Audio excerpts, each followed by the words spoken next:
प्यारे बच्चों, क्लास 12 इतिहास विषय में अगस्त माह में मंथली टेस्ट जो होने वाला है उसमें आपका इतिहास विषय का चैप्टर 3 बंधुत्व जाति तथा वर्ग आरंभिक समाज चैप्टर से प्रश्न आने वाले हैं। कुछ महत्वपूर्ण प्रश्नों को बता रहा हूं जो आपके लिए परीक्षा उपयोगी है।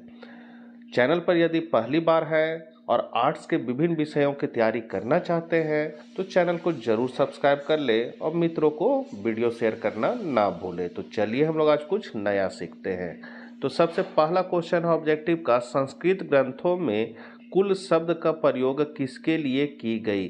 तो कुल, यहाँ पर कुल लिखा हुआ, कुल मतलब टोटल नहीं, कुल कुल मतलब आपका हो जाएगा क्या, परिवार से किया गया है। दूसरा क्वेश्चन है महाभारत की रचना किसने की। तो महाभारत की जो रचना है वेद व्यास ने की थी। कौन? महर्षि वेद व्यास ने।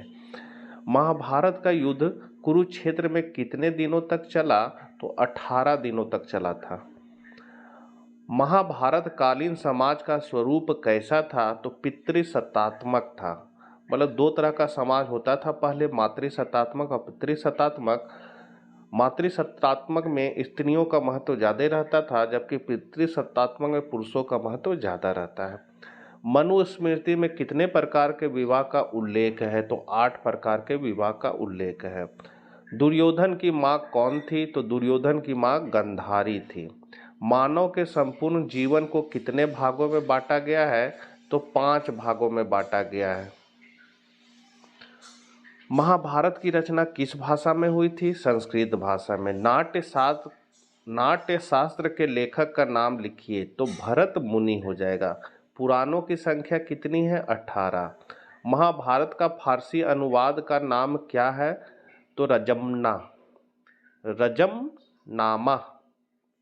फिर है मृच्छकटिकम के लेखक का नाम लिखिए। तो क्षुद्रक।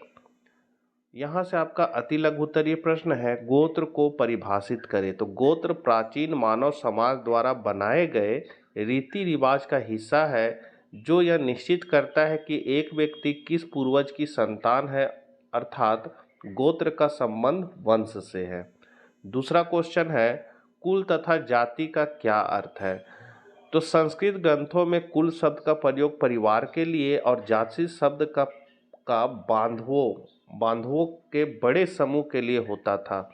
मतलब कुल जो हो गया वो परिवार हो गया और जाति जो हो गया वो बहुत बड़ा समूह हो गया जिसमें एक जात के लोग रहते थे। तो जो समुदाय एक जैसा कार्य करते थे उन्हें एक जाति समूह में रखा गया।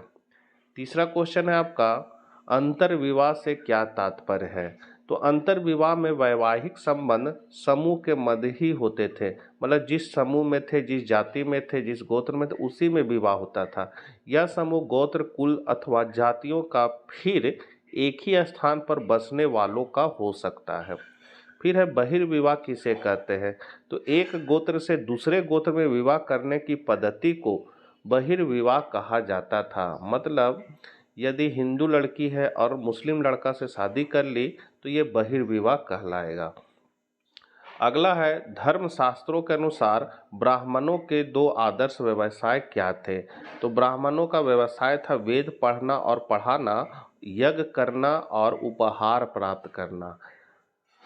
लघुतरीय प्रश्न है, क्या आरंभिक राज्यों में शासक निश्चित रूप से क्षत्रिय होते थे। चर्चा कीजिए। तो वर्ण व्यवस्था के यहाँ अनुसार हो जाएगा, समाज की रक्षा का दायित्व और शासक बनने का अधिकार क्षत्रियों के पास था। परंतु हम देखते हैं कि आरंभिक राज्यों में सभी शासक क्षत्रिय वंश से नहीं थे। बहुत से गैर क्षत्रिय शासक वंशों का भी पता चलता है।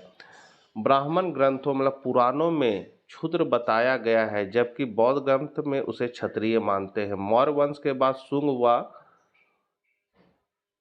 यहाँ पर मौर्य वंश छूट गया है तो मौर्य वंश लिखा जाएगा। मौर्य वंश को भी ब्राह्मण ग्रंथों मतलब पुराणों में क्षुद्र बताया गया है जबकि बौद्ध ग्रंथ में उसे क्षत्रिय मानते हैं।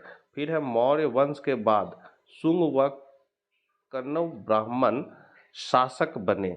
गुप्त वंश के शासक तथा हर्षवर्धन भी संभवतः वैश्य थे। इसके अतिरिक्त प्राचीन काल में बाहर से आने वाले बहुत से आक्रमणकारी शासक शक, कुषाण इत्यादि भी क्षत्रिय नहीं थे। इस प्रकार कह सकते हैं कि आरंभिक राज्यों में अधिकांशतः शासक क्षत्रिय होते थे, परंतु सभी शासक क्षत्रिय नहीं होते थे।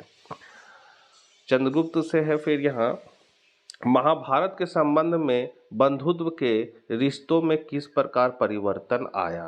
तो महाभारत वास्तव में ही एक बदलते रिश्तों की कहानी है। यह चचेरे भाइयों के दो दलों कौरवों और पांडवों के बीच भूमि और सत्ता को लेकर हुए संघर्ष का वर्णन करती है। दोनों ही दल कुरु वंश से संबंधित थे, जिनका कुरु जनपद पर शासक था।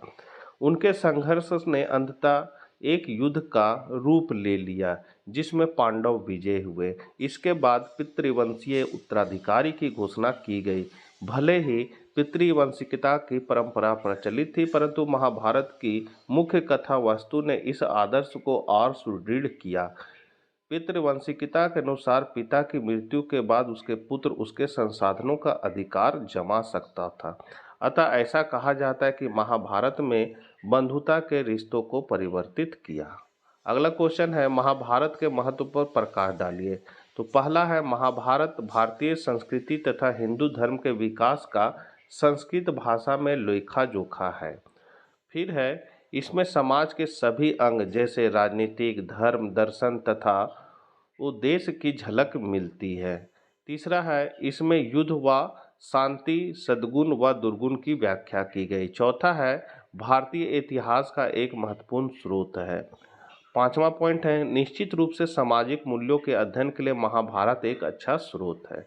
यहाँ से आपका दीर्घ उत्तरीय प्रश्न है, महाभारत की प्रासंगिकता को विस्तार पूर्वक लिखिए। तो पहला पॉइंट है, महाभारत की वर्तमान में प्रासंगिकता महत्वपूर्ण है, इसे जय संहिता के नाम से भी जानते हैं। दूसरा है, महाभारत एक धार्मिक साहित्य मतलब महाकाव्य है जो इतिहास से भी संबंधित है। तीसरा है, महाभारत का पारसी अनुवाद रजनामा के नाम से भी जाना जाता है। चौथा है, इसमें न्याय, शिक्षा, चिकित्सा, ज्योतिषी, युद्ध नीति, खगोल विद्या तथा धर्मशास्त्र की जानकारी है। महाभारत की प्रासंगिकता धर्म क्षेत्र हिंदू धर्म के भगवान कृष्ण तथा अर्जुन की युद्ध चर्चा वर्णित है। छठा है, महाभारत हिंदू धर्म का सबसे बड़ा ग्रंथ है जो वर्तमान में भी लिखा जा रहा है। बच्चों बीच बीच में टाइपिंग मिस्टेक है, लेकिन मैं जो पढ़ रहा हूँ वो सही है। पांचवा क्वेश्चन है, महाभारत कालीन समाज में प्रचलित विवाह के प्रकार की चर्चा करें। तो गोत्र के आधार पर विवाह के प्रकार निम्नलिखित है। पहला है बहिर्विवाह। तो एक गोत्र से दूसरे गोत्र में विवाह करने की पद्धति को बहिर्विवाह कहा जाता था। फिर है अंतर्विवाह। तो एक समान गोत्र, कुल या जाति के लोगों में विवाह की स्थिति को अंतर्विवाह कहा जाता था। फिर है बहुपति। तो प्रथा यह वह स्थिति थी जिसमें एक स्थिति के अनेकों पति होते थे, जैसे द्रौपदी के 5 पति थे। फिर है बहुपत्नी। तो बहुपत्नी विवाह, इस विवाह के अंदर एक ही पुरुष के अनेकों पत्नियां हुआ करती थी, जैसे कृष्ण। धर्मसूत्र। उसके बाद है आपका ब्रह्म विवाह। तो दोनों पक्षों की सहमति के साथ कन्या का विवाह करना ब्रह्म विवाह कहलाता था।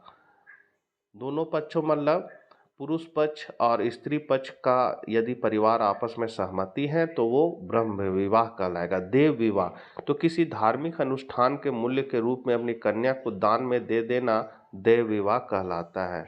आर्य विवाह। तो कन्या के माता पिता को कन्या का मूल्य दहेज गोदान देकर कन्या से विवाह करना आर्य विवाह कहलाता है। प्रजापत्य विवाह। कन्या की सहमति के बिना उसका विवाह अभिजात वर्ग अर्थात उच्च वर्ग के वर से कर देना प्रजापत्य विवाह कहलाता है। गंधर्व विवाह। परिवार वालों की सहमति के बिना वर और कन्या प्रेम में अभिभूत होकर बिना किसी रीति रिवाज के आपस में विवाह कर लेना गंधर्व विवाह कहलाता है। असुर विवाह। तो कन्या को खरीद कर विवाह कर लेना असुर विवाह कहलाता है। राक्षस विवाह। तो कन्या की सहमति के बिना उसका अपहरण करके जबरदस्ती विवाह कर लेना राक्षस विवाह कहलाता है। पैचास विवाह। तो कन्या की मदहोशी मतलब गहन निंद्रा, मानसिक दुर्बलता आदि का लाभ उठाकर उससे शारीरिक संबंध बना लेना और उससे विवाह करना पैचास विवाह कहलाता है। इन विवाहों में से पहले 4 विवाहों को ही सही माना जाता था, जबकि बाकी के 4 विवाहों को गलत माना जाता था। तो ये परनो प्रियदर्शी पीजीटी इतिहास school upgraded +2 high school Khapriyawan Hazaribagh के शिक्षक द्वारा तैयार किया गया है। बहुत अनुभवी शिक्षक है और उनके द्वारा मतलब जो मॉडल क्वेश्चन जेसीईआरटी द्वारा निकाला गया है उसी का वो थोड़ा सा शॉर्ट कर करके इस आंसर को तैयार किए हैं।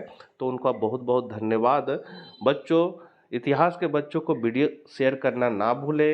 ये मासिक परीक्षा के लिए ही नहीं, आपके फाइनल परीक्षा के लिए भी बहुत सारे महत्वपूर्ण प्रश्न हैं, तो इसको आप लोग कॉपी में नोट करके याद जरूर कीजिएगा।